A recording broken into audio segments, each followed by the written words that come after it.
This is the Fifth Estate Winning Headlines, your media police post. Brought to you by the Fort Hall School of Government, coming to you from Nairobi, Kenya.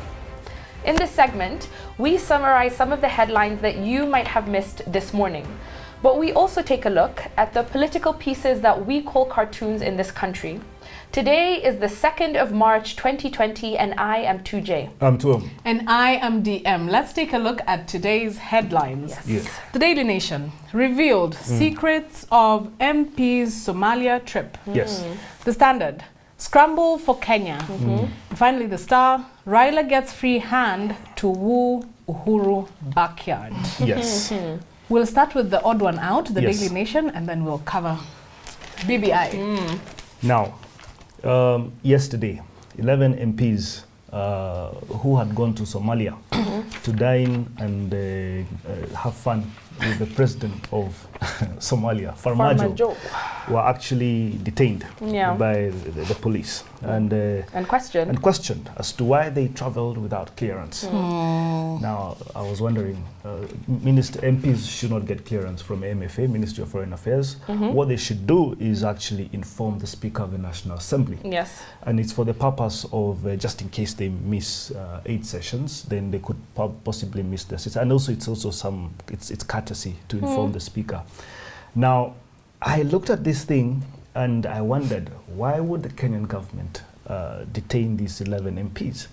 And so for context, there is context here. First, Somalia has taken us to court because we have a maritime dispute. But also, there's been some happenings in Mandera where people coming in from Somalia are actually killing our teachers up there and also are shooting at Safaricom masts. I don't know where this is going. And also, to add to the context, we are in between a dispute about interference, government interference between the two nations. Absolutely. So there's a minister in the Somali national government that was fired, and he allegedly escaped to Mandera. And the government of Somalia was seeking repatriation of this minister back to Somalia to face some charges. And I saw some Somali representative at the UN saying that Kenya has been interfering with the Somalis' affairs. So given all that context, I think that it would have been proper for this 11 members of parliament to not just report to the Speaker of the National Assembly to say, I'll be absent in case you guys have a meeting, to actually report to the authorities, because it is a very suspicious situation that they have put themselves into, and it's very sensitive. For me, the way that I read it was better for them to ask for forgiveness and to explain themselves after the fact than to ask for permission, because they would never have gotten They would have never received the permission. Look, I don't think the Somali MPs should have, and I want to be devil's advocate. I don't think they should have asked anybody. That is a role you have never played before. Yes, I think that because they're not answerable to the Ministry of Foreign Affairs, what should have happened is the Ministry of Interior should have gotten wind of this intel early enough before they went. And because you don't know what they are going to do, I can say maybe they were homesick and they wanted to go and visit their and pay homage. You see, and I think largely, and let's be honest, I think many Somalis feel that they have an identity crisis. Who do they pay homage to and allegiance to? Is it Kenya or Somalia? But I agree with you 100% that this situation is once again an indictment to government authorities, this time to the Ministry of Interior. They should have known. They should have known that 11 members of parliament are going to go. And this to go to Somalia. And I think this just demonstrates how many authorities in our government are not reflective. And reflective means thinking. And if you think, then you are able to predict, you're able to project. And then you can forestall situations. Forestall means that you catch it before it happens. What we find ourselves in right now from government is that we are dealing with issues retrospectively. We're saying, 279 people already came into the country. So deal with it when Let's it's find already them now. a crisis. Yeah. 11 members of parliament went to Somalia. So we lay a trap for them at the airport, when they are returning instead of when they're going. So we're dealing with things as a postmortem instead of pre-mortem. I agree with you guys. And you see, I think we had an opportunity to sort out these issues. In my view, this is very discriminatory action by government. And I think the MFA, Minister of Foreign Affairs, should give the president some options. And option number one is don't discriminate against these fellows. You can play this at a higher game. For example, have you thought, I have a crazy thought, that maybe we should sign a deal with Al-Shabaab to end this thing. You see, the Americans 3 days ago signed a deal with the Taliban that they will not fight again. The Taliban can have their deal, the Americans, for as long as the Taliban never attack the Americans. Now, we can sign a deal with Al-Shabaab. We can sign a deal with the devil. Now, this is a highly unpopular thing because they have committed heinous crimes in our country. But what assurances do we have that going forward, that this war will end? I think it's time we became pragmatic enough and say enough is enough. It will be worse when you sign a deal with the devil. When you sign a deal with the devil, they don't stop. He doesn't stop being the devil. He doesn't stop doing bad things. You've just opened the door for him. By the way, I am not saying we sign the deal with the devil so that they stop killing us. It's so that we gain leverage with the Somali government. Right. And with that proposal, we do have a 3-part criteria that we use to analyze the headline for you. We ask, is the headline topical or speculative? Is it repetitive or groundbreaking? And finally, is it thoughtful or is the headline just plain lazy? I think it's a very topical headline. I think it's topical. Yeah. Very topical. I don't know if they revealed as much as they want us to believe they did, but good headline. The Standard. Scramble for Kenya. How are they scrambling for the country? Okay, good headline, you know, kind of like playing around with the scramble for Africa. I think what it does is it kind of outlines what part of BBI is trying to do. You know, talk about the president, prime minister, 2 deputy prime ministers, deputy president, and so on and so forth. I think maybe what I did like about the story is that clearly there's some kind of gap between what BBI is trying to outline and how that's being percolated down to the masses. I think there's a lot of issue in how it's being rendered. So I think the good thing that this story did do, and what I will applaud them for, is outlining it very basically, telling Kenyans what the new executive, you know, might look like, you know, what one of the options are. I think good story, good headline. The talk here is the seat for the executive prime minister. Right? It seems the entire country is now focused. Gema is asking for proportional representation. 1 man, 1 vote, 1 shilling, and the shilling is a revenue allocation. Now, if we all want a prime minister, I think the headline should be scramble for the prime minister because Kenya is already sorted out. I think this headline is actually a judgment on the expanded executive, saying that it's actually people fighting for positions, isn't it? That's true. In my view, I think we have to look at it through like a consequentialist lens. We have to apply the utilitarian theory here. Greater good for the greater number of people. Whether people are fighting for these positions in order to, I don't know, boost their resume, it's fine if the result is going to be diffuse ethnic tensions in the country. Because that's one of the things that the article does highlight, that it is creating a longer lifeline for some politicians who are, you know, reaching term limits. That now there's a new lease of life for them. Maybe they can pick up another position or 2 or 3 or whatever it might be. So good for them, I guess, if that's what you're saying. Yes, very good headline. Very good. The Star, Raila gets free hand to woo Uhuru backyard. What they're telling us is 2 things. Raila's office is coordinating BBI meetings, rallies with the blessing of State House, which has a lot of money, so they're being facilitated. And then the president has given Raila an opportunity to rebrand himself because now he is the face of the BBI rallies. But the Star is largely referencing the BBI rally that just happened in MERU on Saturday. The thing that is missing, though, I don't see any talk of walkouts or runouts. It's very weird. I thought the Star, I mean, with their new alleged owner, should have highlighted focused on that.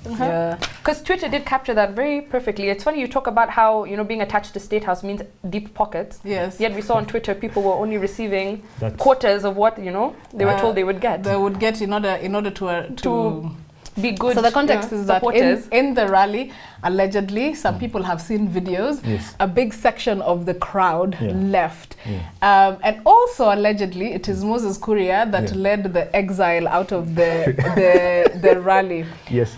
I saw a tweet by Murkomen. Yeah. Who left with Kuria, followed by a lot of people. And Murkomen said, I only left when I saw Moses Kuria standing up to go because he had given me a lift to MERU. So I didn't want to miss my lift going back, especially since my children had a gala in their school. Yeah. But then I was leaving, I saw people coming, so we just went one way. And then he also says in that same heavy tweet that later on, I suppose in the car, Moses Kuria said, I was just going to pee. Then I saw people coming, following me. So I thought we were leaving. So we just left because it looked like the meeting was over, I suppose. So. That meeting was horrendously organized. When you see people living like that, next time I think they should lock all the gates. My goodness. Yeah. All right. If you have to lock all the gates, it means you don't need to have that meeting. So, what is the winning headline? I say we give it to the Standard. As much as you may say it's a bit judgmental, it's a good headline. It is. I agree. It's a good play on the Scramble for Africa, Scramble for Kenya. The Standard has been on a very good streak. So the Standard does give us our winning headline today. And onto the political pieces that we call cartoons in this country. Just like the headlines, we have a 3-part criteria that we use to analyze them for you. We ask, is the cartoon humorous or dry? Is it satirical or pessimistic? And finally, is the cartoon effective or is it just plain lazy? Yes, here is a drawing. I think it's by Gamzo. And it's a drawing of an MCA holding a gun, pointing a gun at someone. But the guy looks scared and he's sweating. And on his, what is he clutching? He's clutching papers, Nairobi County MCAs. And I think it's an impeachment motion. And there is a bigger voice from the back pointing a gun at him. And the gun is called blackmail. And the voice is saying, drop it. And I think this is with regard to what happened on Saturday at State House. Nairobi MCAs were summoned by the president, the new governor of Nairobi. And given an earful. And they were told that that impeachment motion you have on the governor, kill it. You kill it. Drop the pistol, I have a bazooka. Yes, absolutely. I think it's a very accurate commentary. Yeah, commentary. Yes. They thought that they had the upper hand, but absolutely. All right. Good cartoon. Good cartoon. Yes. The Daily Nation. Iga, oh man. Iga has Comic Book Mondays, and it's a drawing of locusts. Can you just toss it right now? And let me just, maybe he has a point. And the locusts are saying, wash hands, wear masks, and avoid crowds. Have you found the point? No, precisely. The star. Now, this is ozone, and it's a drawing of a China Southern Airline plane. And outside there, and by the way, it's shut, the doors are shut. And you have a KQ and KAA fellows fighting, and they are all in suits. These are biomedical, whatever, biowarfare suits. And the caption there is, the bridge has been quarantined. So the cartoon is telling us that the authorities are not sorry because they let the aircraft in. Yes.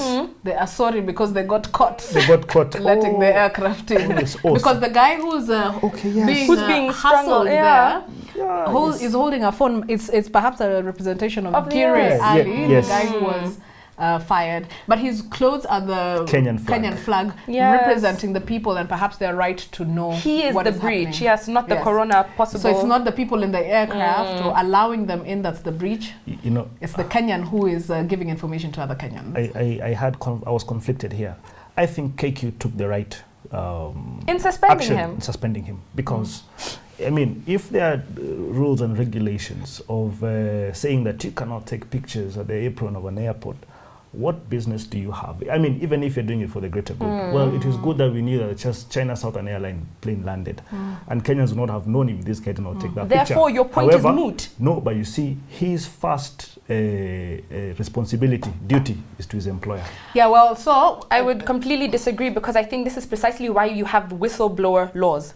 It is because sometimes that greater good has to happen through illegal channels. Do you think this guy will be employed again? This guy will be anywhere else. He'll find a job at an NGO. He'll be okay. He'll be videoing his bosses at parties. My God. Just what are you doing? On that note, between the Standard and the Star, I like this cartoon upon reflection. I think it's you guys seem very I'm so uninspired. conflicted because all the cartoons today were very uninspiring to me. So I'll leave it to the two of you and hopefully you agree. Me and two Don't have to fall decide. for the trap. Even I agree with her. What? What are you agreeing What with? are you agreeing with? I don't think any cartoon inspired me.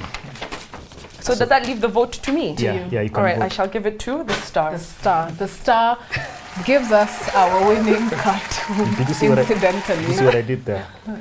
I did. And so, what is our final thought? And now, our final thought, it is inspired by a book entitled The Team of Rivals, The Political Genius of Abraham Lincoln, Yes. by Doris Kearns. Goodwin. Kent. Is it? Close. 2M has missed the point repeatedly throughout this show, but it's fine. Let me help you. Team of Rivals, The Political Genius of Abraham Lincoln, written by Doris Goodwin. But maybe her name is Kearns. All right, written in 2005. So this week we're going to be looking at... It's her middle name. It's her middle name. So who missed the point? This week we'll be looking at political strategy as it has occurred throughout the years. So today we'll be starting with Abraham Lincoln.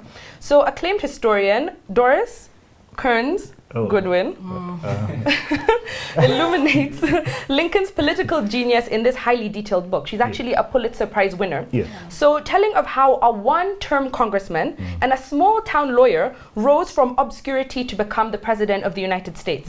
In this book, she explores the extraordinary mix of personal qualities that allowed Lincoln to first appoint and then win over men who had previously opposed him, and reveals how Lincoln's bold and brilliant actions helped him steer the country through its darkest days. So the book is organized into two parts. The first part is called The Rivals, and the second part is called Master Among Men. So the first part of the book chronicles the rise of Lincoln and each of his political journeys, his rivals rather, and how Lincoln ended up becoming the president. It later ends with his inauguration in 1861. The second part describes Lincoln's years as a president of the Union through the Civil War until his eventual assassination in 1865.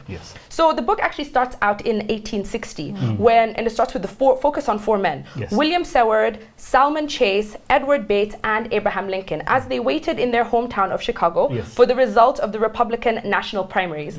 So throughout the 1850s, all four of these men had seriously sought the presidency as conflict over slavery was beginning, and you're beginning to see secession beginning and the possibilities of a civil war outbreak. But when Lincoln emerged as the winner, his rivals were angry and the country was stunned. And perhaps even more surprising was the fact that after Lincoln won, he then appointed these three men, these three rivals, to be in his kitchen cabinet. So he appointed all three of them. He appointed Seward as the Secretary of State, Chase as the Secretary of Treasury, and Bates as his Attorney General. So Goodwin demonstrates in this book that Lincoln succeeded because of his character, and this had been forged through experiences that he had had as a lawyer. And this political genius lay in his dedication to his purpose, which inspired his subordinates to overcome their petty rivalries.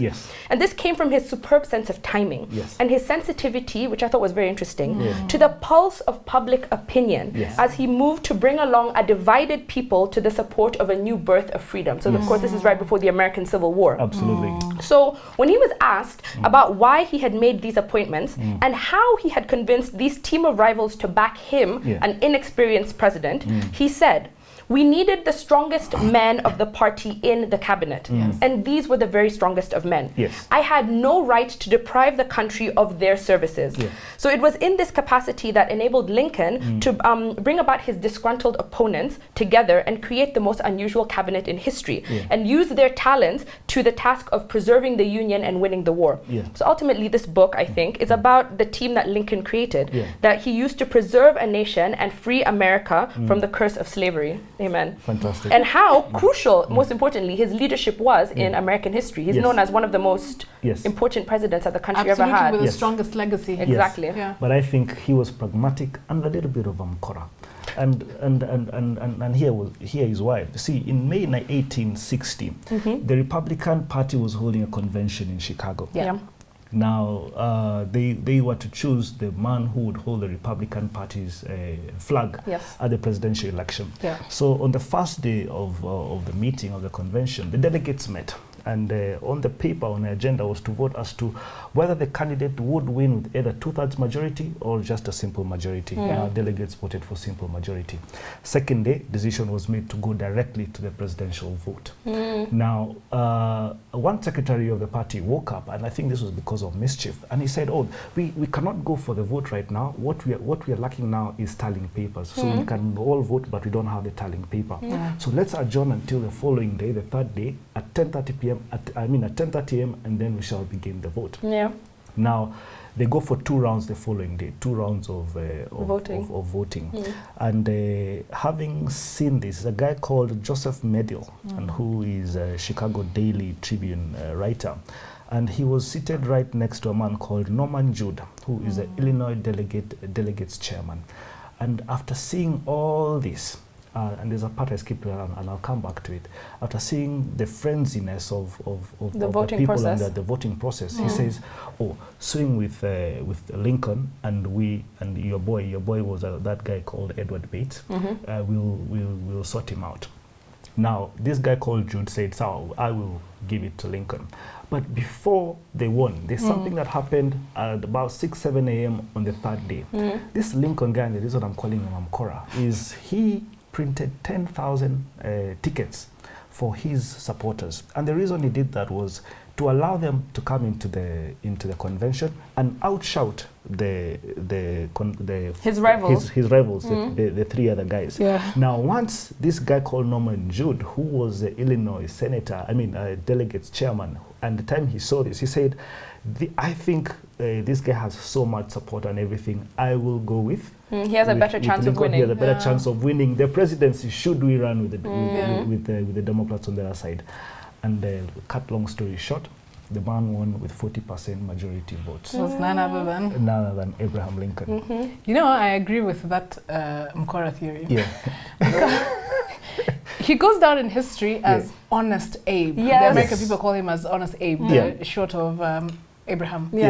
But you see, he appeared to make decisions that are very magnanimous, like bringing your enemies into your cabinet. That means that you're a forgiving person. And you also say that I am doing this for the country. It's because I will not deny the country this brilliant minds in order to make the correct decisions, even if they're my enemies and I otherwise would not stand them. But he did it for his political survival as well.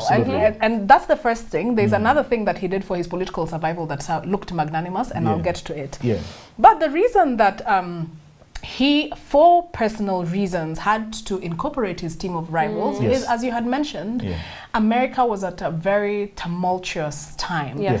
Just a year after he became president, or 2 years after he became president, he became a president of war. And America was at war with itself, the Civil War. The southern states had decided to secede and form a confederacy. And now he finds himself being this president that has to fight to keep America together. First time president, very little experience. Of course he needs people, of course he needs generals, he needs sharp lawyers, he needs people that will inform his decisions because it was his priority to preserve the Union. The second thing, which was a seminal moment for the country, was they were approaching the end of slavery. You know, Abraham Lincoln has become known as the person who ended slavery in America. But it wasn't his intention. I think when you read the book and when you read his history, you see that he wasn't really an abolitionist. In fact, his wife came from a very rich family that owned a lot of slaves. So when he signed in 1963, he gave an ultimatum to the countries of the South that was seceding, and said that the states the states that will continue to rebel against the Union, the slaves within those states will be freed. And you see, he was doing this to do what? To take away labor, to take away soldiers, because the soldiers formed a big part of the army. Of course, they wouldn't stop rebelling because of that threat. So indeed, in 1963, January 1st, as he had threatened, he made his threat good. And he signed the Declaration of Emancipation, which led to the freeing of 3 million slaves. By the time the law was ascended for abolishing slavery, which was the 13th Amendment, Lincoln had already died, had already been assassinated. This was in December 1965, 1865 rather, and he was assassinated in April. But now, but people do say that it is the Declaration of Emancipation that set the So I think his political strategy was brilliant in doing what looks like the right thing, making yourself look good, but for your own preservation and benefit.